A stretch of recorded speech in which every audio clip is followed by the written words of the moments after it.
کر مصائب انتہا کو پہنچ گیا، اس کے بعد کوئی مصائب نہیں ہے۔ 3 مصائب 3 جگہوں پر نہیں پڑھے جاتے۔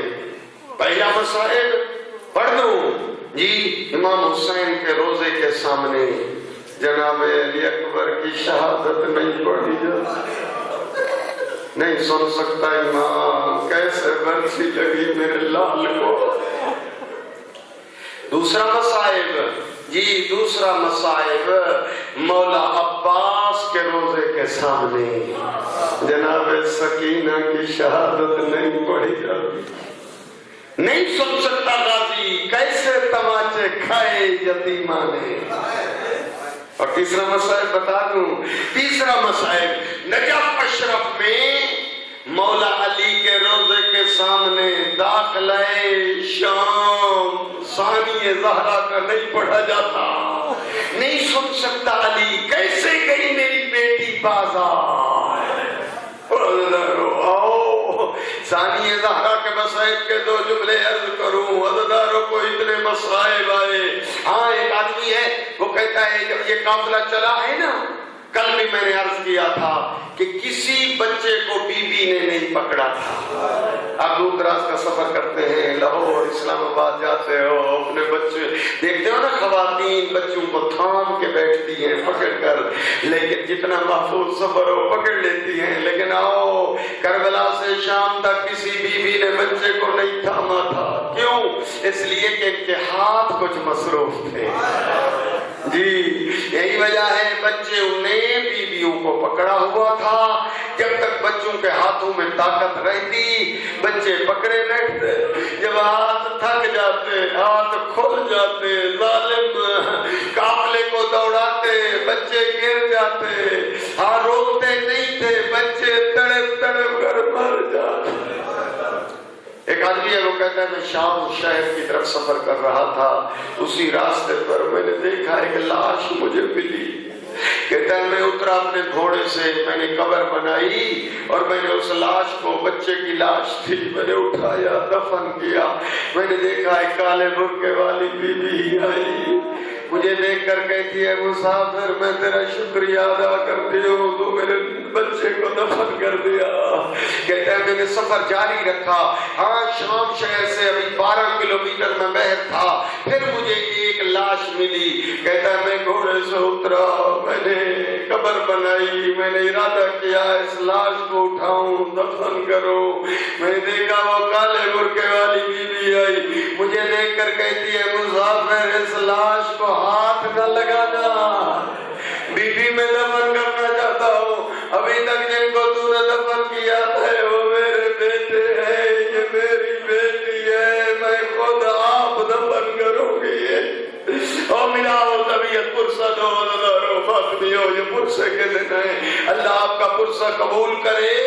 یہ ابھی نہیں اندازہ ہوگا، یہ تو معاشر کا دن ہوگا تب پتہ چلے گا ان آنسو کی قیمت کیا ہے۔ تاریخ ایسے کہتی ہے کبیرہ کبیرہ گناہ دھلتے ہیں، دل کا زنگ دھلتا ہے، ہاں سیدہ کی دعا ملتی ہے۔ آپ جب گریا مظلوم پر آنسو بہاتے حکم ہوتا ہے ملائکہ یہ شیشیاں لے لو، ان مومنوں کے آنسو شیشیوں میں بند کر لو۔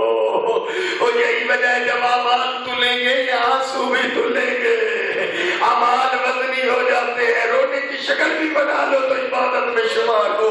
عزیزان ہو، تاریخ ایسے کہتی ہے جب یہ لوٹا ہوا قافلہ پہنچا ہے کربلا سے کوفہ، کوفے کے باہر اس قافلے کو روکا گیا، ابھی بازار نہیں سجے، ابھی دربار نہیں سجے، ابھی تماشائی نہیں پہنچے، بیبیاں قافلہ بچے رکے رہے، جب دربار سج گئے بازار سج گئے، اس وقت اس قافلے کو بازار کوفہ میں داخل کیا گیا۔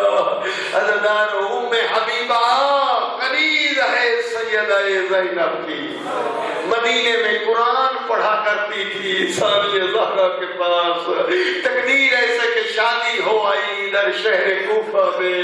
اب جب کنیزیں دوڑتی ہوئی آئی ام حبیبہ کے پاس، کہتے ام حبیبہ تو تو اپنے مرشدوں کی بڑی تعریفیں کرتی رہتی ہے، تو کہتی ہے بڑے قاری قرآن ہے، لیکن آج چل بے شک وہ بھی قاری قرآن ہوں گے، لیکن جو ہم قاری قرآن دیکھ کر رہی ہے بازار میں، نو کے نیزہ پر قرآن کی تلاوت جاری ہے، سر بغیر جسم کے قرآن پڑھ رہے ہیں۔ آج چل ذرا قرآن سن۔ پہلے تو تیار ہونے لگی، پھر ام حبیبہ کو خیال آیا، جب میں مدینے سے چلی تھی میری شہزادی نے فرمایا تھا ام حبیبہ قیدیوں کا تماشا نہ دیکھنا۔ یہ جملہ یاد آیا، دیکھ کر کہتی ہے نا اب میں نہیں جاؤں گی، میری بیوی نے مجھے فرمایا تھا ہاں ام حبیبہ یاد رکھنا قیدیوں کا تماشا نہ دیکھنا۔ ہاں دیکھ کر کہتی ہے اچھا نہیں جاتی، بازار نہ چل، لیکن وہ قافلہ گزرتے ہوئے بازار سے آخر میں تیرے مکان کے پاس سے گزرے گا، پھر یہاں قرآن کی صرف تلاوت سن لے۔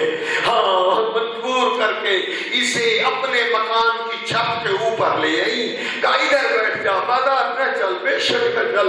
اب مکان کی چھت کے اوپر اپنے گھر کے اوپر بیٹھ گئی۔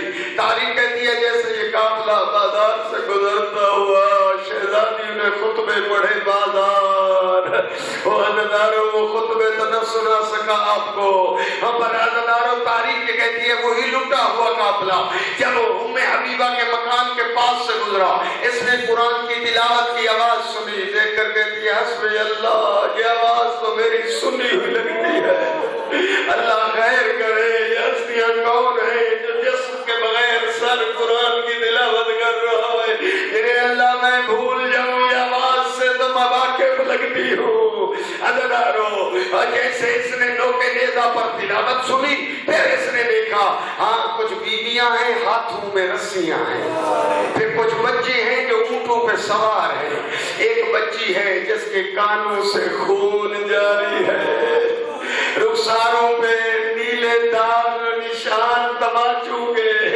عزاداروں وہ بچی کہہ رہی ہے العطش العطش، پیاس پیاس۔ ام حبیبہ نے جیسے سنا، دیکھ کر کہتی ہے بچی تو مجھے یتیم لگتی ہے، ہاں میں نے قرآن پڑھا ہے کہ یتیم کی دعا اللہ قبول کرتا ہے، ہاں اگر تو میرے لیے دعا کرتے میں تجھے پانی پلاتی ہوں۔ کنیزوں کو کہا جلدی پانی لاؤ، کنیزیں جام پانی کا لے آئی، کہا پانی پی پھر میرے لیے دعا کر۔ ثانیہ زہرا کی نگاہ بڑی، فرمایا بیٹی پہلے اس کے لیے دعا کر دے بعد میں پانی پینا۔ عزاداروں بندھے ہوئے ہاتھوں سے شہزادی نے دعا مانگنا شروع کی، میں کیا دعا کروں؟ کہا دعا کر میرا شوہر سفر پہ گیا ہوا ہے، سلامتی سے واپس آ جائے، اور عرصہ ہوا ہے میں مدینے اپنی بیوی سے ملنے نہیں جا سکی، مدینے جا کر میں اپنی مخدومہ کی زیارت کروں۔ ہاں بیوی نے دعا مانگی، یتیم بچی نے دعا مانگی، اور دعا کا دعا یہ مانگ کہ جس طرح تجھے تماچے لگے ہیں میری اولاد یتیم نہ ہو۔ ہر کسی کو اپنی اولاد پیاری ہوتی ہے۔ عزاداروں بچی نے دعا مانگی، جیسے اس نے کہا تھا نا کہ میں مدینے جاؤں گی بی بی کی زیارت نہ کر سکی، ثانیہ زہرا کو جلال آ گیا، دیکھ کر فرمایا مائی اگر وہی مدینے والی بی بی ادھر بازار کوفہ میں مل جائے کیا تو پہچان لے گی؟ دیکھ کر کہتی ہے کیسے نہ پہچانو، اس کے پاس تو میں 3 سال تفسیر پڑھتی رہی ہوں۔ دیکھ کر کہا وہ آ جائے پہچانے گی، کہا ایسے نہ کہے اس کے تو 18 بھائی ہے، کس کا بات ہے بھائی ہو، کجا میری شہزادی کجا بازار؟ بیوی کہتی ہے نہیں امیر غریب ہو جایا کرتے ہیں، اگر آ جائے تو پہچان لے گی، ہاں ضرور پہچان لوں گی۔ فرمایا ذرا کنارے پہ آ جا، قریب آ جا۔